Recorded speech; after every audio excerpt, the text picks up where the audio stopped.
All right, guys, welcome back to another video. It's your man, Jay Will. So it's time to give you a full review of the Xiaomi Mi Mix 2. You know how we do. So I'm going to start with design here. And design of this thing, I have the all-ceramic version, the unibody version of this phone. I do have a clear carbon fiber skin on the back. I've already talked about that in other videos. The design of this one, do I regret not getting the one with the metal chassis? I don't know, because I never felt that one in hand. And my other one was all ceramic too, so I'm kind of used to, what this phone looks like and feels like. Now, do I like how it feels for the design of the phone? No, it's super slippery, so I'm forced to kind of keep a case on it. But I do have grip on the back, but the sides are just ridiculously slippery. So, that's to be expected with a phone like this and most phones today. So the design of the phone is actually good. However, after having this for a little bit, the ceramic, all ceramic design is super slippery. And it gets, having to keep it in the case. I don't like to wear my phones in a case in most times, so it's kind of agitating at times, but it happens. So overall design though, the screen, I like the way the setup is. The camera down here at the bottom, it doesn't bother me. It never really bothered me the first time I had the other original Mi Mix in the ceramic white like this, but I was kind of hoping that they changed the design and went with the leaks and put the camera up here on the top corner. That would have been superb. That would have been really, really nice. But I'm not disappointed with Xiaomi for this design because the Mi Mix 2S is the same front. They just changed the camera position, and added the internals up a little bit. So I don't feel mad about that at all. I got a great deal, so I'm happy about the design on this thing. 6-inch display, 5.99 inches, coming in at 1080p. Well, I was kind of hoping for a quad HD display. That would have been really nice, but they didn't give it to us. And then they still asked a very steep price tag for it, so got to live with it. What can I do? Can't do anything about that. You get a 12 megapixel on the back here, and you get, I believe it's a 5 megapixel on the front at f2.0. So used to pointing up top. f2.0 down here. So, the front camera I think is really good. The rear camera can be questionable at times. It doesn't compete with phones like this, the Note 8 or the S9 or the iPhone 10 or the iPhone 8 Plus or 8. It doesn't compete with those for quality, I think, on the rear camera. I don't think it's really coming close at all. But I'm hoping that the Mixed 2S version of this surpasses this phone. I don't know that it'll surpass any of the other phones.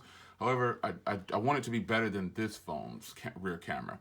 Because putting two cameras on your phone, that doesn't mean anything. They could be bad quality. So it's not how many cameras you have. I think it's what you do with the one that you do have, and that's important. So, the quality on this rear camera, it's kind of questionable at times, but it does work. So that's just the thing. You'll have to make your own determination of what you think is good or not. So I'm not telling you that the rear camera is bad. I can tell you definitely, though, it doesn't compete with some other high-end flagships, that's for sure. It competes, but it doesn't surpass them. That's the way I probably should say that. But as far as features and stuff go, these Xiaomi phones have a lot of gestures in them. That's what they're known for, is doing a lot of gestures.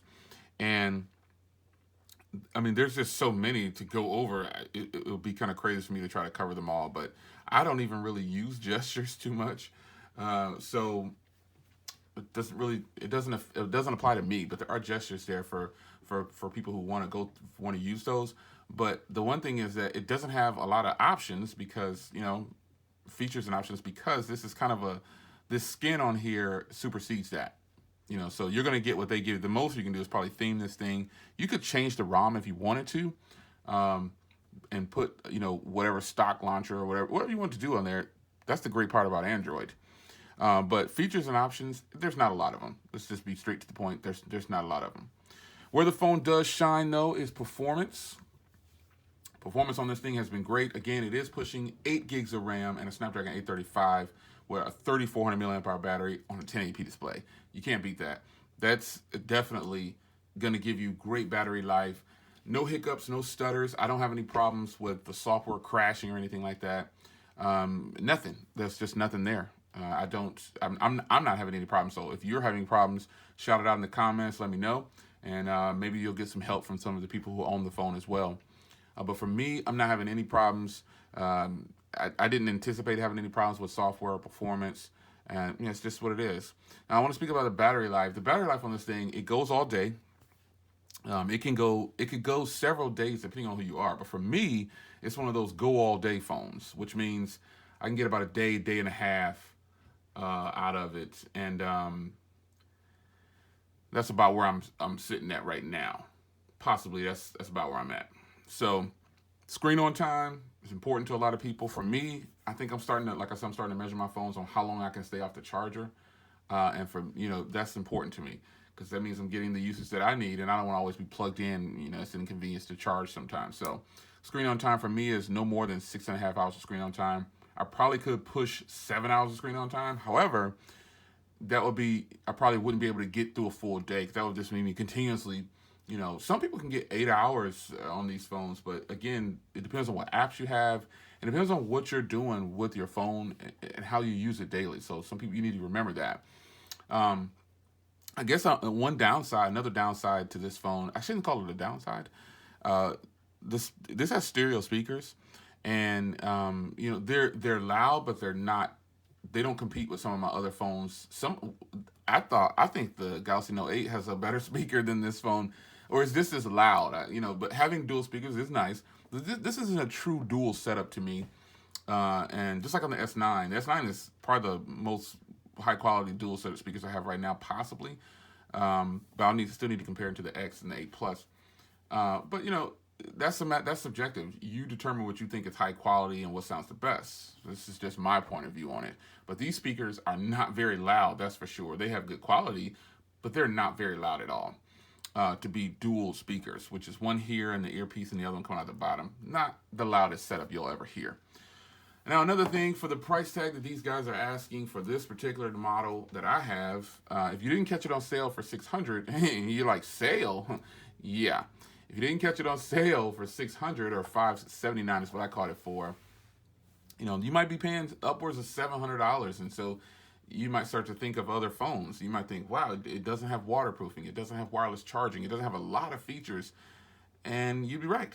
There's no wrong answer to that. You pay. This phone is kind of like one of those unicorns that if you get one, you're not buying it ahead of time knowing that it doesn't have wireless charging, that it doesn't have waterproof, that it doesn't have these things. So to complain about it afterwards saying you wish you had it, it's kind of pointless because you knew going into it it didn't have those things. So but that's not something that makes this phone a failure at all, because this phone still has better hardware and better battery than some other phones that I have that cost more, or cost about the same. So there's upsides to everything. So want to give you a quick rundown of this phone. Would I recommend this phone? Definitely. Would I recommend you buy the model that I have? Probably not unless you just want to collect it, what I'm saying? Because, the other version, the metal chassis and ceramic back one, that one will perform probably the same. You might get less RAM, or you can find them with the 8 gigs of RAM, but do your research and collect your unicorns however you want to do it. But it's your man, Jay Will. Full review for the Mi Mix 2. This is a great phone, and I highly recommend it. You can find the non-ceramic version for as low as like $400 brand new, depending on where you search it. I mean, literally brand new in the box.